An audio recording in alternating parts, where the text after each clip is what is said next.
Hi friends, నేను మీ సందీప్ని. నేను రీసెంట్గా అనకాపల్లి వెళ్ళాను.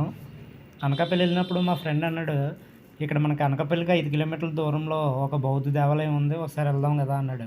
సరే, నాకు ఇలాంటి ఇష్టం కదా, ముందుగా పద అయితే వెళ్దాం అని చెప్పాను. స్టార్ట్ అయిన తర్వాత బౌద్ధ దేవాలయం ఎక్కడ ఉందంటే పైన ఉంది, కొండ మీద ఉంది. ఎక్కువ మనకు దేవాలయాలన్నీ కూడా కొండ మీద ఉంటాయి కదా. సో అట్లా కొండ మీద ఉంది. మేము బయలుదేరాం. ఈ మెట్లు అంటే వెళ్ళాలన్నమాట పైకి.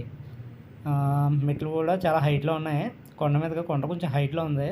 జాయిగా పైకైతే ఎక్కాం. పైకొస్తాం. పైకొస్తున్న తర్వాత ఏముందని చూస్తే ఇది బౌద్ధ దేవాలయం. అంటే బుద్ధుడికి సంబంధించినయి జ్ఞాపకాలన్నీ ఇక్కడ ఉన్నాయన్నమాట. విగ్రహాలు అయి బౌద్ధ విగ్రహాలన్నమాట ఇయన్నీని. బుద్ధుడికి సంబంధించిన విగ్రహాలు. ఇయన్నీ ఏంటంటే కొండ మీద ఓన్లీ రాయితో చెక్కినవి ఇయన్నీ. మన సిమెంట్‌తో వేసినవి గట్టా కాదు. తను మా ఫ్రెండు. తనే తీసుకెళ్ళాడు. అయితే ఇది